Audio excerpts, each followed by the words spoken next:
Hello parents and color belts, it's me Coach Giddy and I have Mr. Teebles helping me today. This is our color belt class. Alright, y'all all know that before we start the material in our class we have to get a good solid warm up. So to start, Mr. Teebles is going to have his hand under his chin. He's going to be running in place. Now just like last time, he's going to bring his knees to belt level right below the line of before it becomes high knees. We're going to jump like usual. He's going to jump. His legs come all the way up to his chest. When we go down, he's going to do a burpee with a push-up. We already know this. We're going to add a new one, though. We've maybe done this a little bit. When I say duck, Mr. Teebles is going to spread his legs out. He's going to do a squat and then come right back to running. So one more time. Jump. Bring those knees all the way up. Down. Don't forget that push-up. And duck. Good. All right, make sure you do this for 3-4 minutes. All right, after that, we're going to take it to scissor jacks. So instead of going out sideways, we're going to go front and back. Our hands stay the same, but our legs are what change. If you want to get a little bit of a challenge, like patting your head, rubbing your stomach, you can go back and forth from scissor jacks to regular jumping jacks. After you do that for 2 or 3 minutes, we are going to take it to mountain climbers. Now when we do these mountain climbers, I want you to have your arms slightly bent, like a half push-up. These are going to be a little more difficult because you're working your arms actively.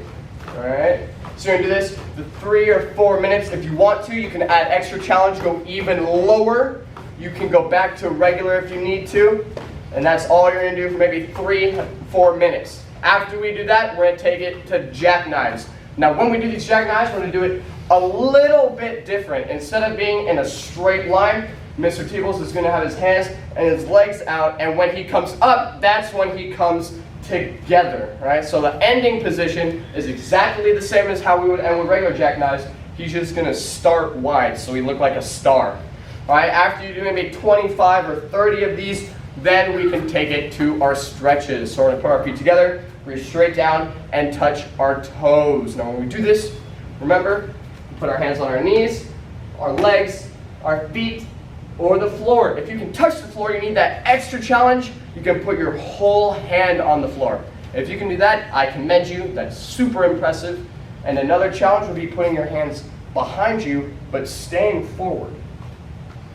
So after you do that for 3-ish minutes, we're going to take it to having our legs spread out shoulders width, so just a little bit. Once again, straight down towards the floor. Now for this one, we don't want to touch our feet. We want to reach down towards the floor.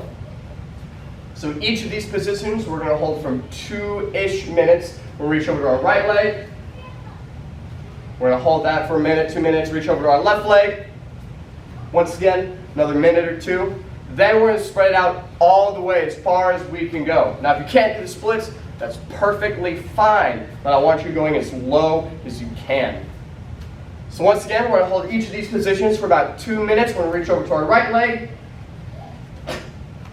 All right, notice when he did that, he brought his foot up on the ball. This gives us a much better stretch. Then he's going to reach over to his left leg. Once again, he gets that other foot up on the ball, and the foot that's not coming up is flat on the floor. He's going to go back to the middle. And once we finish that, we're going to take it to our butterfly stretch once again. So we're going to push our knees to the floor with our hands or our elbows. I do not want y'all bouncing y'all's legs up and down. Good, so once you hold that for 2-3 minutes, we're going to go and take it to our chicken wing stretch. Mr. Teebles calls it the tricep extension. We're going to take one arm across, and we're going to bring the other arm up. All right, hold that for 2-3 minutes. We're going to switch arms. Once we hold that for 2 or 3 minutes, we're going to take it to our back scratcher. So we'll take one hand over, bring it behind us. Now when we do this, it's real important that our chin isn't all the way tucked in. We want to do our best at trying to look up towards the ceiling, kind of like how we would do for our horse stance. We don't want to have our back bent, we want to be looking upwards. If you can, try and grab your hands behind you. All right, then we're going to switch hands. Hold each of these for 2 minutes. And after that, we're good to go. So Mr. Teebles' competition, you see? Alright, now to start our material, we're going to do Tosan. I want y'all to take more time with Tosan, get each move looking extra crisp, extra nice. That way when we come back, it's near perfect and we don't have to spend much time on it. Alright, so we're going to do the kata once. I want you guys to do the kata a couple of times, and then I want you to try to do it with your eyes closed. If you want to do extra challenge, because we all open our eyes a little bit, blindfold yourself with like a sock or something. Alright, so Tosan by count. 1. Good, you hear that breathing, that gets us that extra power. 2. Remember, we do not step up for that punch, no step. 3. 4. Once again, no step. 5. Now if you notice, Mr. Teeples moved that front leg up. The leg that was bent did not move at all. We just moved that front leg, that straight leg. 6. And we kia on 6. Make sure we go straight out for that spear hand. We don't come down like in a karate chop motion. 7. Remember, 7 does not have a punch. That's just movement. 8. 8 is the punch. We want to make it super fast, get a real nice snap. 9. The exact same thing. We're going to fold over our chest. 10. So just like the beginning, we're going to do that Tosan block, punch, and we're going to do the same thing on the other side. 11. No step. 12. 13. 14. Remember, 14, when we fold, we want to fold on our hips with our open hand. Don't have closed hand, be open hand. 15. Come down and out. 16. 17. 18. 19. Get them double punches. We want those to look real crisp, real sharp. 20. Good. It's the same thing for the other side. 21. 22. Notice when he punched after the block, it was the punch that was matching the same leg. 23. Same front kick. 24. 25. That's double punch. 26. Now when we do 26, I want you guys to fold for the low block and the high block. If you try to do it all in one motion, here, it looks really sloppy. Make sure you get fold, fold. 27, step up, high block. Once again, get that nice fold down low. 28, we're going to bring our hands together like a clapping motion, chop right out into a horse stance. And 29,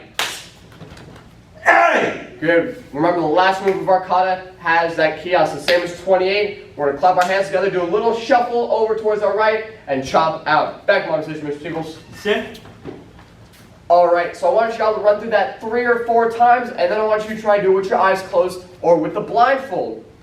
Alright, after that, we're going to do our self-defenses. Now we've done our self-defenses a little bit. We're going to go ahead and work on them again. Now you're going to need a partner with this one, so this is where your parents come into play. So me and Mr. Teeples, we'll be right here facing each other. The attacks are probably the most simple attacks ever. Right, two-handed grab, just what it sounds like. We'll grab with 2 hands. Incredible. Mr. Teeples is going to bring his hands up. He's going to eye gouge me. Good. When he does that, his thumbs are bent. If they're straight, you can't really go in. You have to move your wrists. So have your thumbs bent when you do that. Good. That push is crucial. All right, so we're going to push, get into a fighting stance. One more time. Two-handed grab. Push, fighting stance. Make sure we get that good push. If your push is really weak, nothing is going to happen. All right, so make sure you get a powerful push. All right, next attack is two-handed grab up close. Just what it sounds like. Two-handed grab, but up close. All right, so for the defense for this one, you're going to grab your partner's head, and you're going to pull your head and their head back. Now when you connect, you should connect with your forehead onto their nose, because your forehead is a lot harder than their nose, right? So we get that nice impact. And you're going to stomp at the same time. You want to get a real nice long kia. Go ahead, Mr. Teeples. Good. After that push, fighting stance. Real important that we get a push and go fighting stance. Couple more times.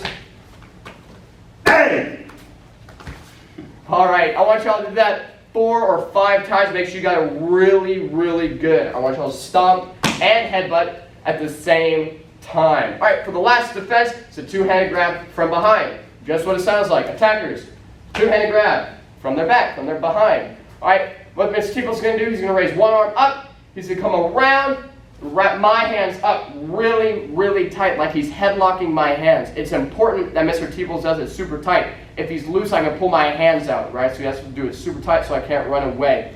All right, so he's going to do now, he's going to pull his hand back for a palm. He's going to go right towards my face. With a nice loud key up, push, and fighting stance. Now when we do it, for real self-defense, you do want to hit right in the face, right on the nose, get that soft spot. But because we're practicing, I want you to go off to the side so you don't hurt your partner. All right, one more time. I'm going to grab, bring that arm up and around, tight lock, pull his hand back, and palm. Good, push, fighting stance. Very important that we get that push. Back to arm position, Mr. Teeples. You see? I want y'all to do each of those defenses 4 or 5 times. Then you can come back to us for the video. All right, we're going to start a newer kick where we do it in CMA a little bit, but we're going to start it here in color belts now. It's called the jump back kick. All right, it's a lot like a spinning back kick, but in the air. So what I want y'all to do is you're going to start in your fighting stance, and then when you jump, you're going to jump. All I want you to do is jump, turn around like a 180, and pick your knees up when you jump so we can get the feeling like we're folding. So Mr. Teeple's going to go ahead and show us. So jump, pull his knees up, and turn. Good. All right, now when we finish, we want to come back to the other side and then step behind, just like we would for our spinning back kick. Go on, show him again, Mr. Teeples. Good, and then he comes back just like before. Now go ahead and do this with each leg. Do it a couple times, maybe 10, 15 times until you feel like you've got it really, really solid. All right, for our end drill, you are once again going to need your partner, so parents or siblings, go and come back out with your partner. All right, this end drill is a little different. We want to make sure we're being real safe with this end drill, so we're not going to go super hard. You're going to have your partner right with you. All right, what you're going to do is one partner is going to be throwing a kick that goes around. So not a front kick or a back kick or a side kick. You need to make a round motion. So you can do a crescent kick, you can do a round kick. If you really are feeling it, you can do a jump round kick, but be careful for your partner's sake. The partner that is not kicking is going to duck under the leg. So I'm in my fighting stance. I'm going to kick Mr. Teeples first. When Mr. Teeples ducks, he wants to keep his hands up. So even if I do catch him, his hands are blocking. So I'm going to come around and kick. He's going to duck. And we're going to switch. He's going to do it again. Woo! And we're going to keep going back and forth. All right, I want y'all to do that 20-ish times to get a good, solid feeling for that kick and for the duck. All right, the very last thing we're going to do, I almost forgot it, is a claw strike. All right, so when we do our claw strike, we're going to start fighting stance. Use our backhand for the claw strike. We're going to use that power. All right, when we do the claw strike, we're going to have our hands sideways like a V strike, but our hands are going to come inwards. We're going to bend our fingers inwards like we're a claw machine. We're going to try and grab something. And when we do this, we want our fingers together, not separated. So every time we do this, we're going to give a key out. So Mr. Teeple's going to step out and key out with the claw strike. 1.